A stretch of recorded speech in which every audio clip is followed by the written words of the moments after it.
Hi everybody, my name is Tommy Bergstrom. I work at DEP as the Western Watershed Basin and Project WET Coordinator. It's nice to meet you. Welcome to my presentation, Where the Wild and Wonderful Things Flow. On planet Earth, most of our water is found in our oceans. This water is known as salt water, and it contains many different types of minerals and salts. In West Virginia, most of our water is found in rivers, streams, creeks, lakes, and underground in aquifers. This type of water is known as fresh water. How is fresh water in West Virginia connected to salt water in our oceans? Let's take a closer look at ocean habitats and their connection to our mountain state.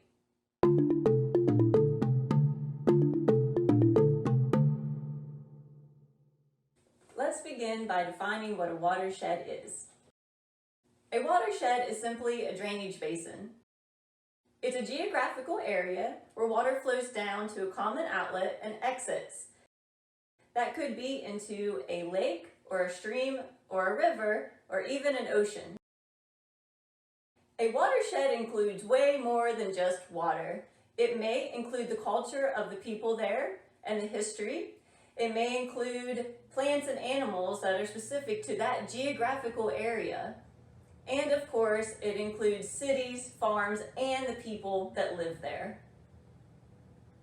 Did you know that a watershed is named after the main stem or the largest river in that area? For instance, I live in Charleston, West Virginia, so I live in the Kanawha River watershed. Depending on where you're at in West Virginia, the geography can really vary.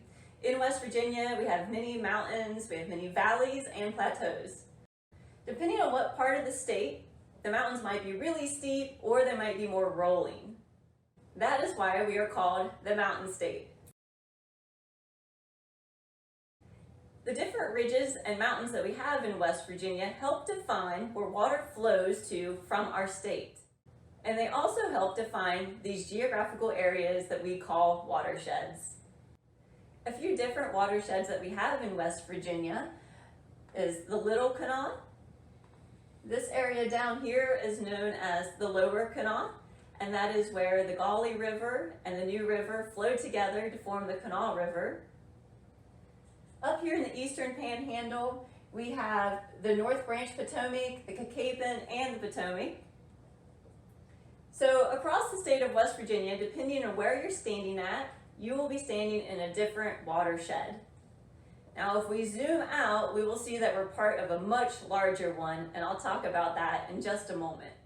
Let's watch this short video to make sure we understand what a watershed is. What is a watershed?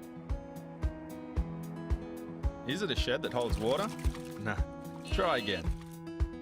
A watershed is all of the land that drains into the same location or body of water. People tend to think only of water bodies such as rivers, lakes, and wetlands as being part of their watershed. However, any land, whether it is park, farm, forest, school parking lot, and even the soil we build our homes on is also included. Think of a watershed as a funnel, collecting all the water within a specific area and draining into the nearest body of water. Drop by drop, water is channeled into soil, groundwater, creeks and streams, making its way to larger rivers and eventually the ocean. Everyone in the world lives in a watershed. Watersheds know no political borders, whether local, national, or international. Our environment, our economy, and our society all depend on a healthy watershed.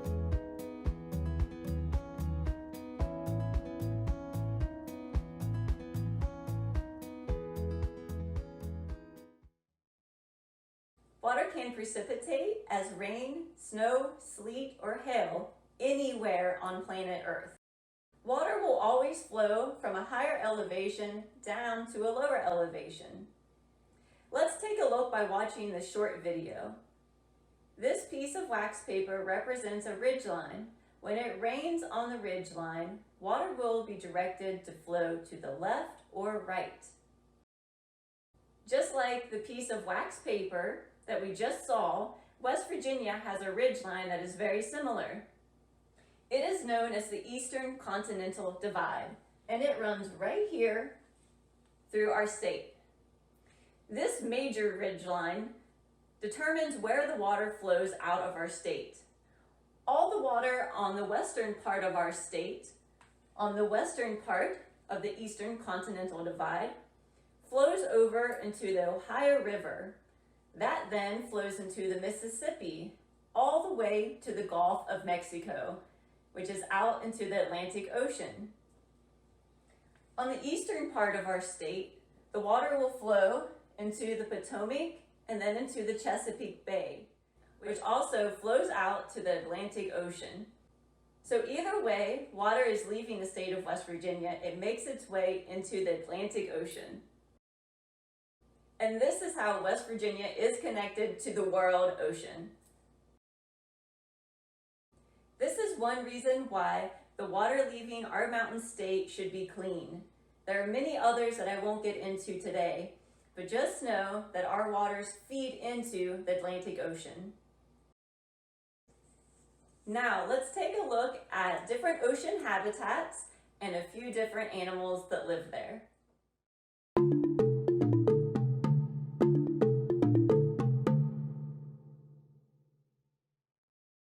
It's now time to explore the ocean, where all of our major rivers flow into. Did you know that 71% of the Earth's surface is covered in water? Of that 71%, about 96.5% of it is in our oceans. So it's pretty important that we spend some time looking at our oceans if we're going to be talking about water.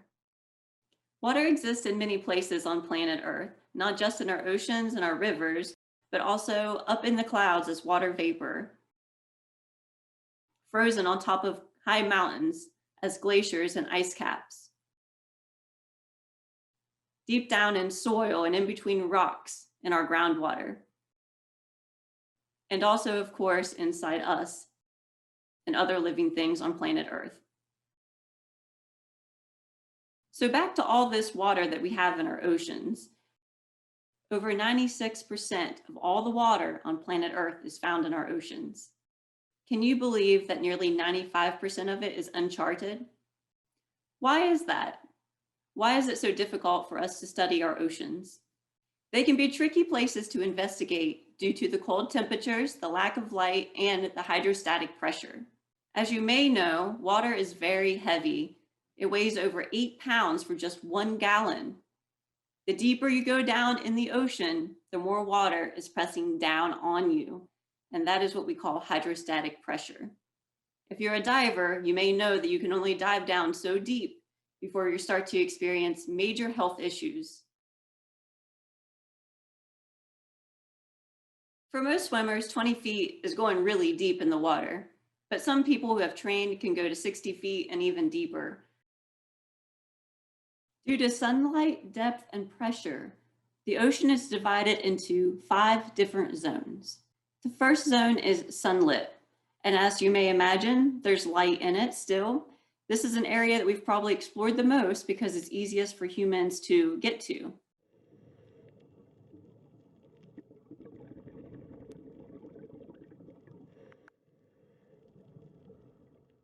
The second zone is known as the twilight zone. And in this zone, we still have faint light. So it's not completely dark yet, but you're getting down to about 3,300 feet.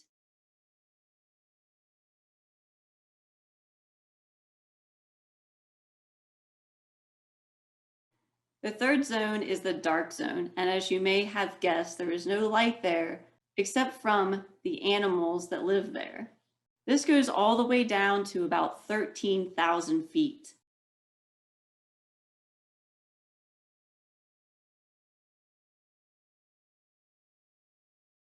The fourth zone is the abyssal zone. There is absolutely no light in this zone, and it's near freezing temperatures. 3/4 of all of our ocean is in this zone.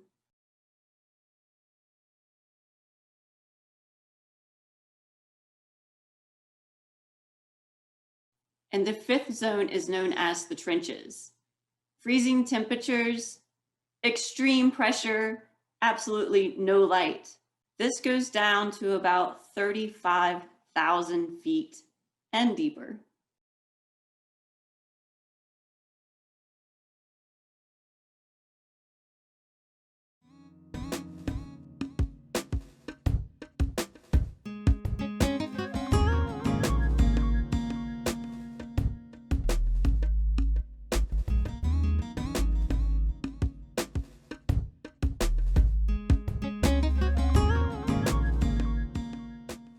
Now that you're more familiar with the zones of our ocean, let's investigate some of the animals that live there.